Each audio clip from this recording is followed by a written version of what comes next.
President and founder of Have Anita Ministry, a faith-based nonprofit that promotes the human interaction of sharing what we have and expressing what we need.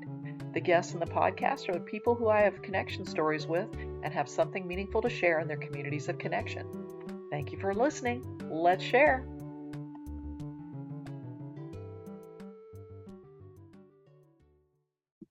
Well, this is a very special conversation today because it's not only an organization that is so important to talk about, but a wonderful woman that I've been connected with. And I am a part of this organization in addition to all the other things I'm doing, especially with Have Anita Ministry. So please introduce yourself and tell us what this is going to be about today.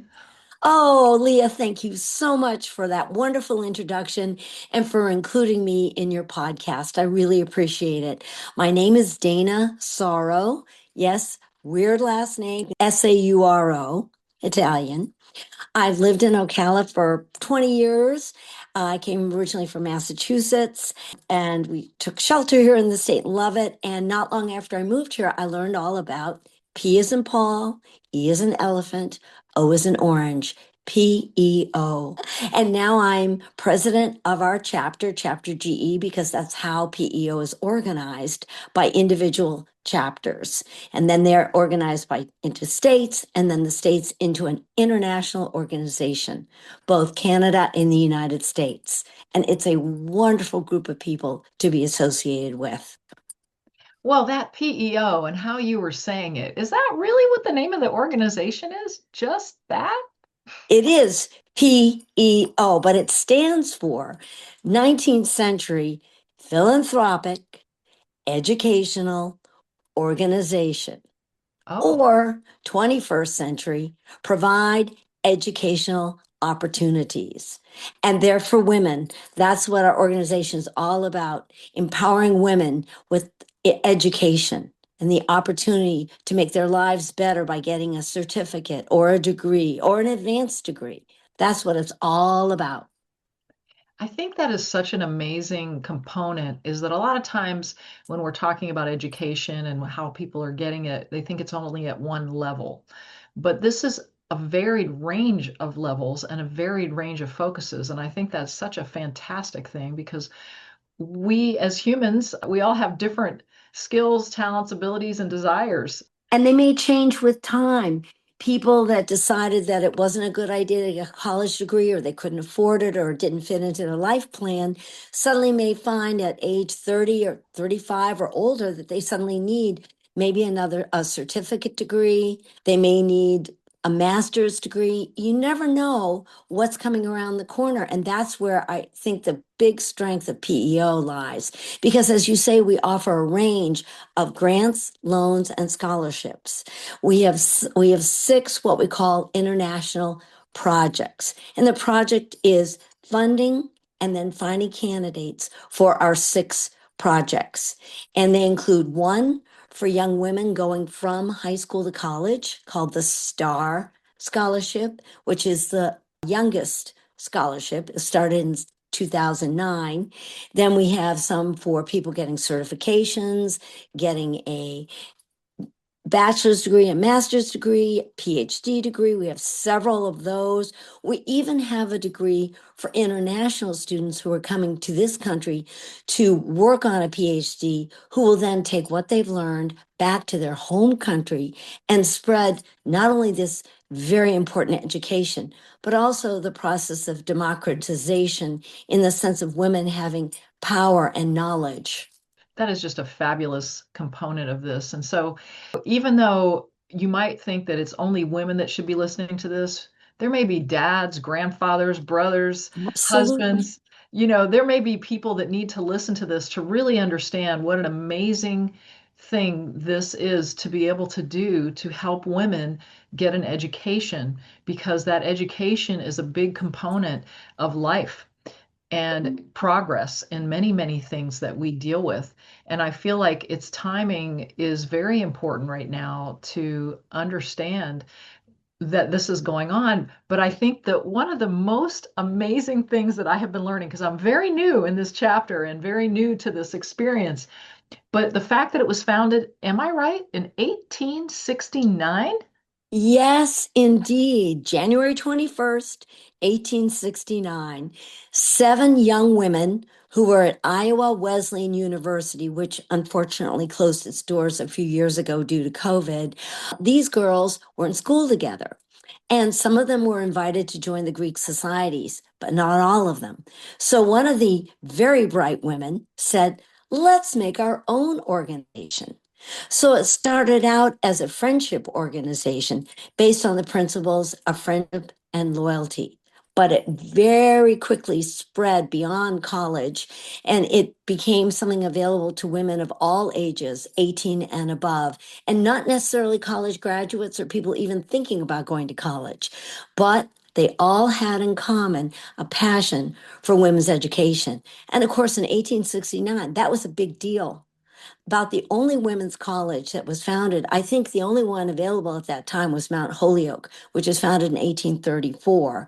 Smith came not too long after in 1878, but there are not a lot of opportunities, and they were tucked away in Massachusetts. This organization was started in Mount Pleasant, Iowa, and it grew out of the Midwest and grew outwards, which is really exciting. It's a circle of life, honestly. And Yes. it's so amazing because when we really think about it, and I have had some experiences in varied nonprofits, church organizations, things like Mhm. that, it is kind of amazing to talk about an organization that was founded in the 1800s Mhm. by women when women weren't even allowed to vote back then. That's And right. this organization, I'm going to say something that just blows my mind because I looked at it in a digital component that we have access to.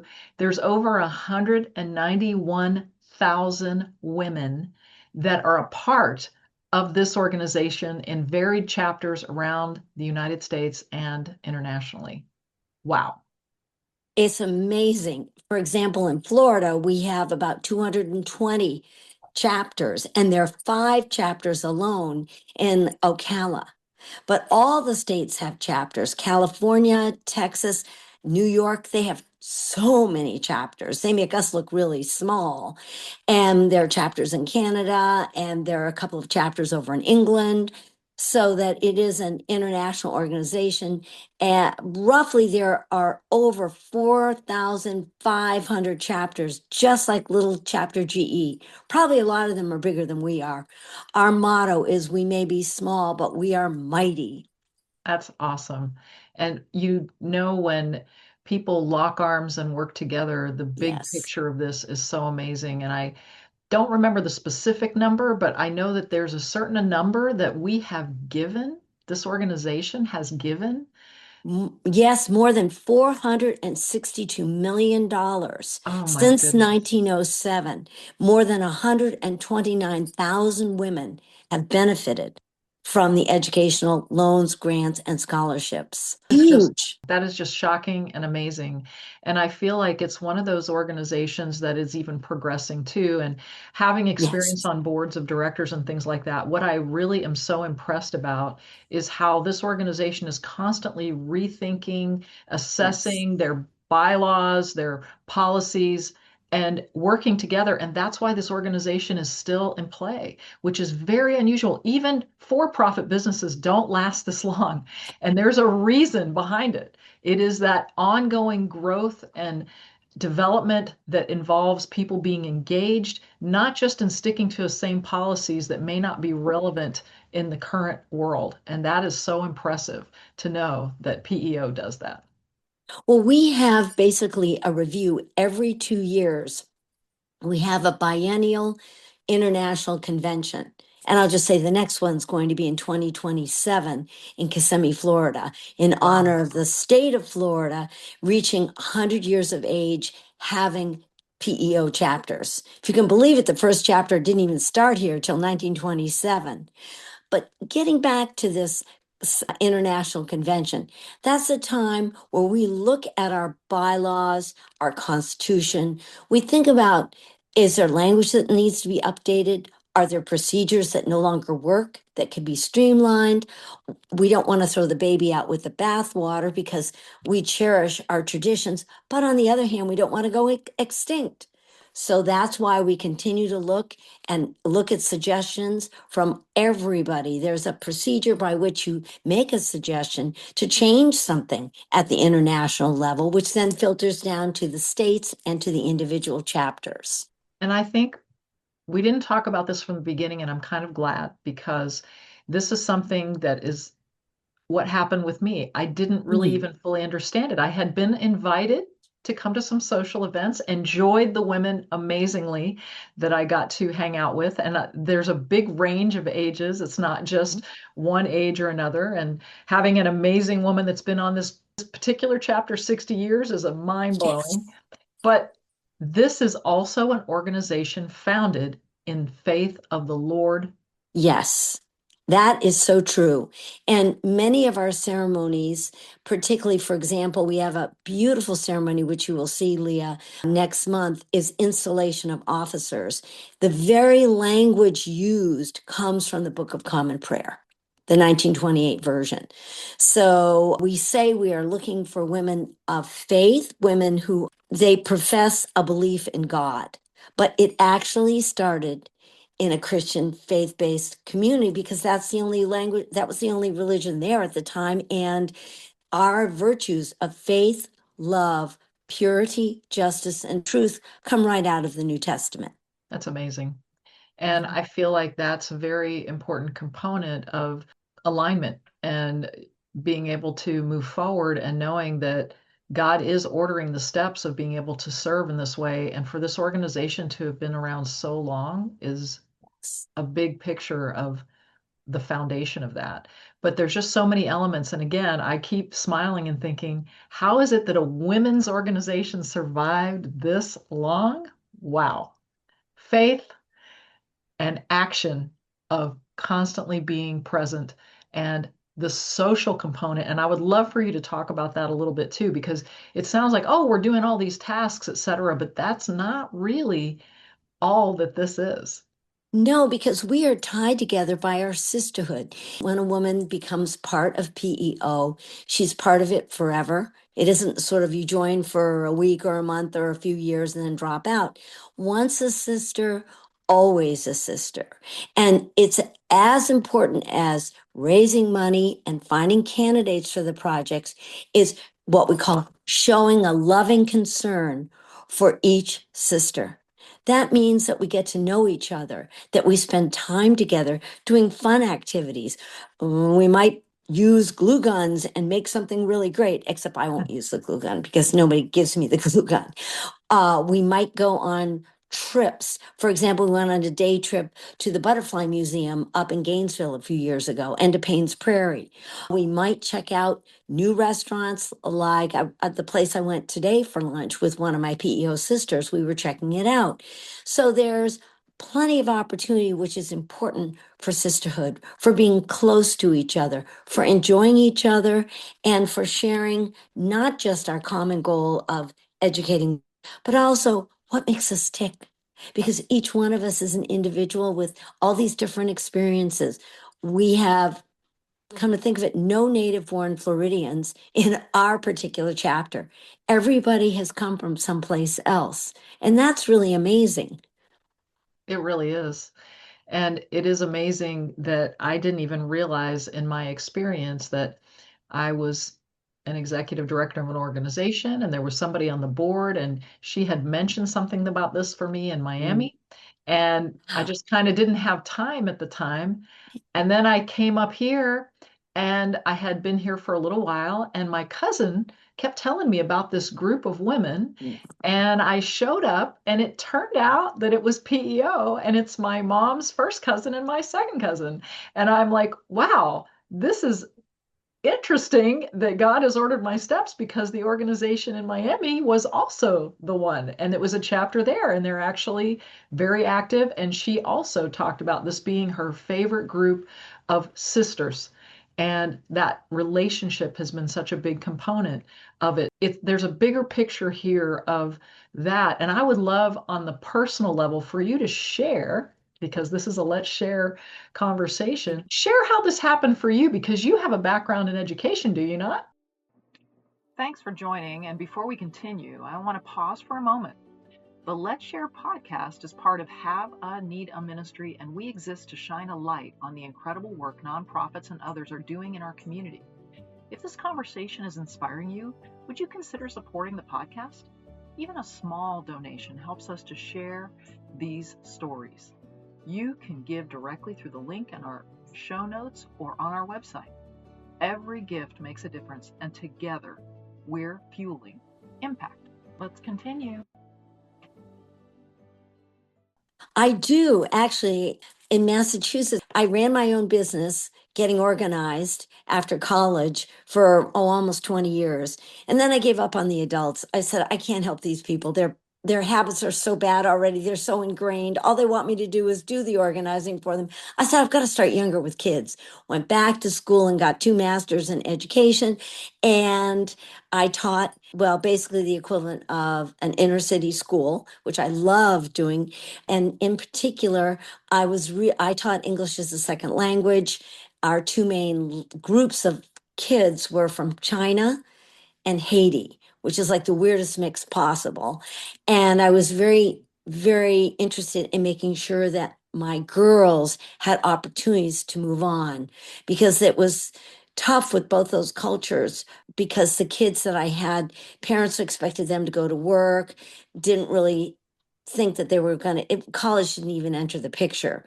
So fast forward, my husband's older than I am and wanted to retire. And I said, okay. And we came to Florida. And then a couple years later, we decided we build a house. And lo and behold, I found a great builder and I loved his receptionist, who turned out to be his mother. Oh, She is the one, yep. She is who introduced me to PEO, but she's the one who's the 60-year member of PEO. Her son, Rusty, my builder, had grown up with PEO, and I'm the one and only person that Rusty has recommended to his mother that might be a really great PEO candidate. So she took me to some socials. I met these women. I heard what they were doing, and I was like, wow, this is really great. Right up my alley because it is something of interest to me, education. And the organization has got deep fundamentals to me that are important to me. They aren't sort of a fly by night, and it's not like other organizations that are purely social. We have specific jobs that we want to do, raising money, as I've said, and finding candidates, but also being there for each other. And that was important to me. So in 2009, I became a PEO. wow. And I feel like there's some things in my lifetime and in the people in my circle of life, family, friends, etc., that honestly, this student loan situation is disastrous. And if Yes. I had only known about this organization back in the day when I was pursuing education, I was very fortunate in my bachelor's degree that my mom worked at the organization, so I got it for free. But as I pursued my master's and my doctorate of business administration, they call it a DBA as opposed to a PhD. A DBA is let's get it done. Yeah. Yes. So I invested in that, and there's some challenges of what I'm seeing right now. We all can see it in what's going on with everything that's been happening with the education department and student loans and how they were treated, how they're being treated both by Yes. not just the government, but also private companies. And it's very challenging. And this organization is investing in women in a way that it's totally different. And even doing a loan is so different with this organization. And I'd love for people to hear a little bit about that from you as well. It's so different from this organization. And if women knew and people knew that they could invest, they might be much more impacted by seeing how much of a blessing it is. Oh, it's really very interesting and totally different from any other organization that I can think of with respect to providing funds because it starts with a chapter member finding somebody, meeting her, and thinking, aha, this person would be great. I'd love to help her out. A couple of years ago, we were having lunch at a local restaurant, and the gal who waited on us, I didn't know her before, but I mentioned her. Oh, we are P.E.O. and we make loans, grants, and we have scholarships also for people going to school. Turns out she was going to school. And long story short, she got a PCE grant, which I'll tell you about that in a second, and also became a member of the chapter. That's our friend Natalie. So it starts from the ground up. No one tells us what to do or how to do it. What we do is we find candidates and then we follow the procedures that have been created by International. Everybody has to be interviewed by a chapter interview team. They may not be called interview team, but that's what it boils down to. The chapter has to recommend the person. Otherwise, they don't get into the system for being looked at as a potential candidate. So it starts with us. And then if we agree that we think this person would be great, like this server, she was wonderful. I couldn't wait to recommend her for a PCE grant. And we did 3 other people at within 3 months because we ran into them all and they were great candidates. And all of them got the PCE grant. So after we recommend them, we write a recommendation. It gets accepted by P.E.O. and then P.E.O. gets in touch with the person recommended and gives them the paperwork to fill out. And it's up to them to fill it out. We never see their paperwork. That's between them and P.E.O. It's completely private. So it's a good organization. And in that respect, I think. And so everything starts with us. And that I think is a great value. And you're looked at not just for do you need it in terms of finances, but also what are you going to do with it? Where are you going to go with it? What value will you provide society for having received this education? Be it a bachelor's degree, you need a certification in something like this young woman I was telling you about is in radiography. Maybe you need a master's to make the jump to something else. It's all in what you want to do with your education. It's amazing. I think it'd be interesting for people to know a little bit about what makes you a good candidate. What would you say are some of the elements of being a good candidate for this?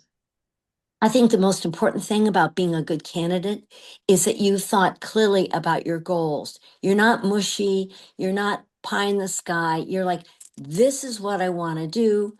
This is what I have to do to accomplish it. One young woman that we got a star scholarship for, we applied for her early on because that's how that works is for people going from high school to college.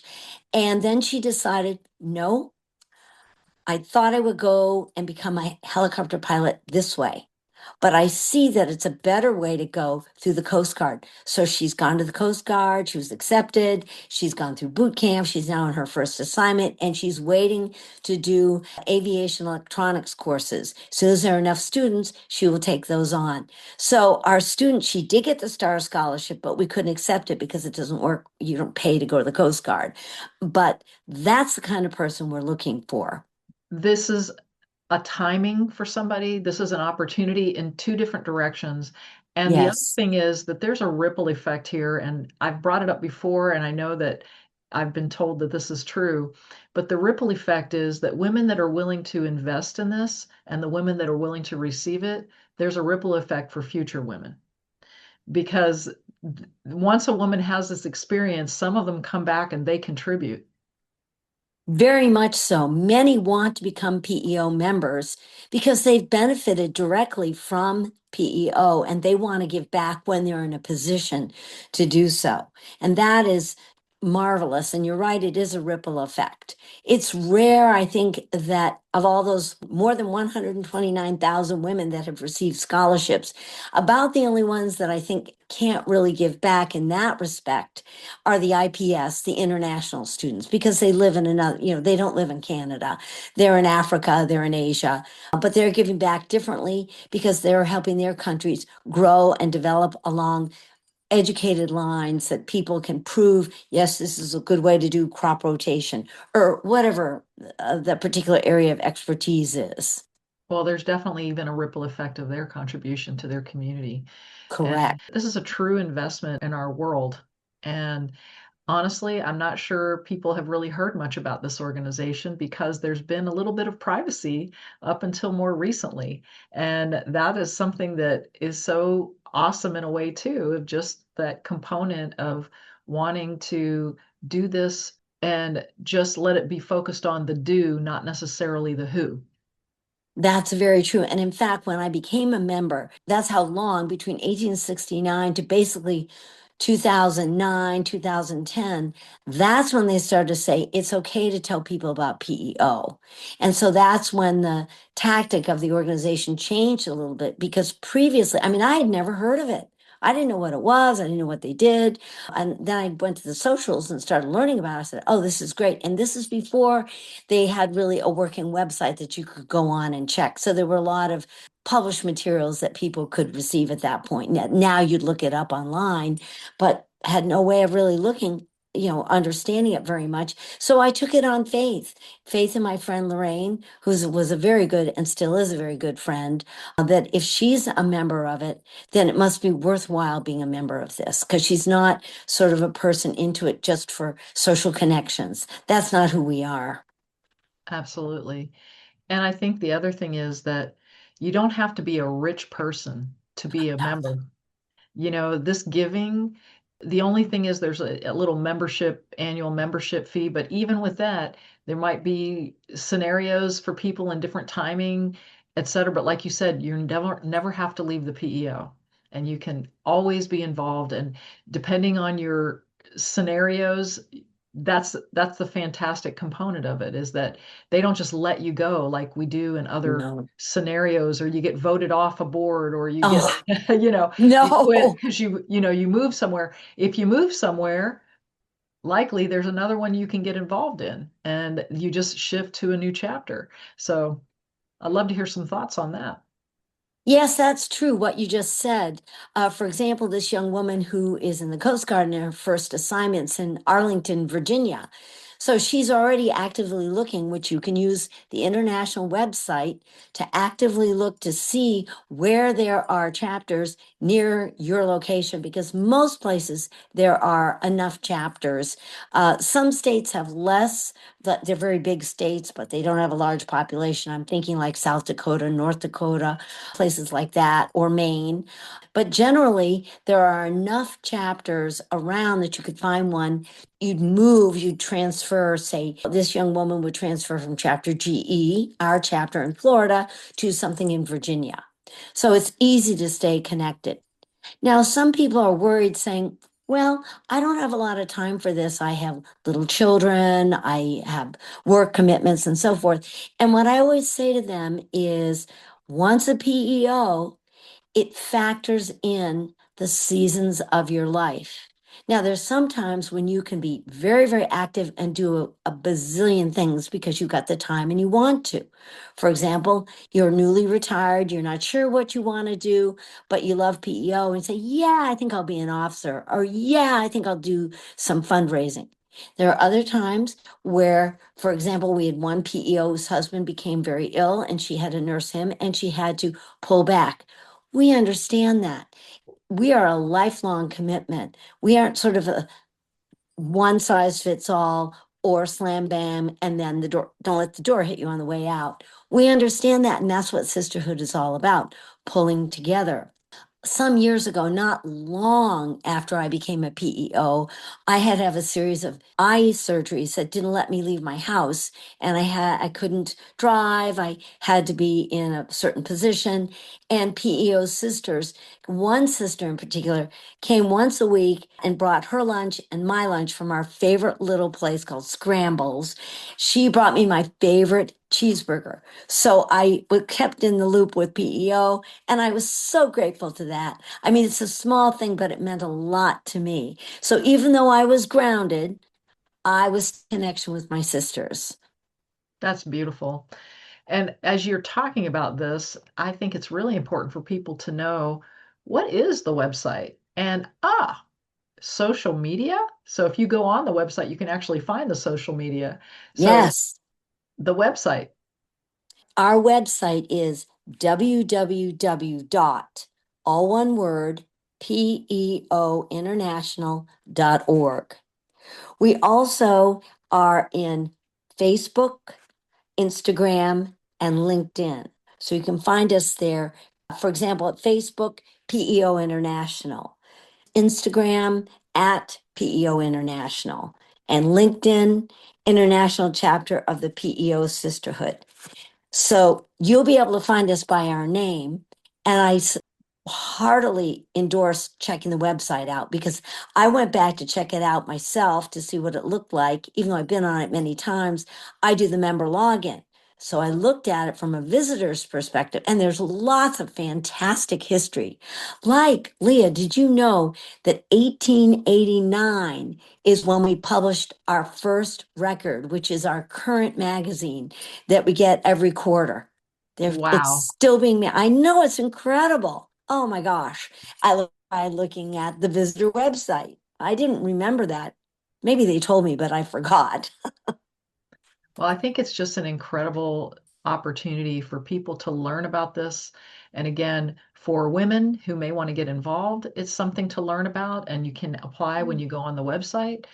It's also an opportunity for women who need it to apply. And One of it's also an opportunity for men that are listening to this that have Yes. influences with women to be able to get involved, and everybody can pray for this organization for sure. Yes, that's exactly right. One of our members came to us via the international website. She said she was interested in it, and that's how we got a hold of her. So, yes, you can put your name in, and you will be contacted by chapters that are nearby you so that you can figure it out and be invited.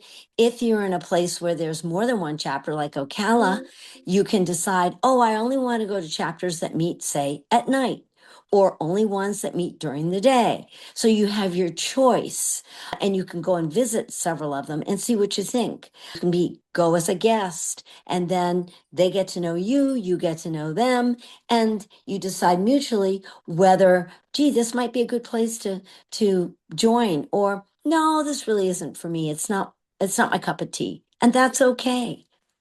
Absolutely. Is there anything else you would like to share before we wrap up? I just want to share a big thank you to you for inviting me to come on and talk about PEO. It's near and dear to my heart, so it's wonderful to have a chance to tell people how grand it is and also what fun it is. I enjoy myself more than I can say, and my sisters have been fantastic. I love visiting with them, including at our state convention, which is annual. Every year we get together. This year we'll be down in Miami, and that's when you have an event with, about 800 women all getting together for 3 days. You go, you have a wonderful time, you talk yourself hoarse, you learn a lot, and feel such great fellowship with people, your That's sisters. wonderful.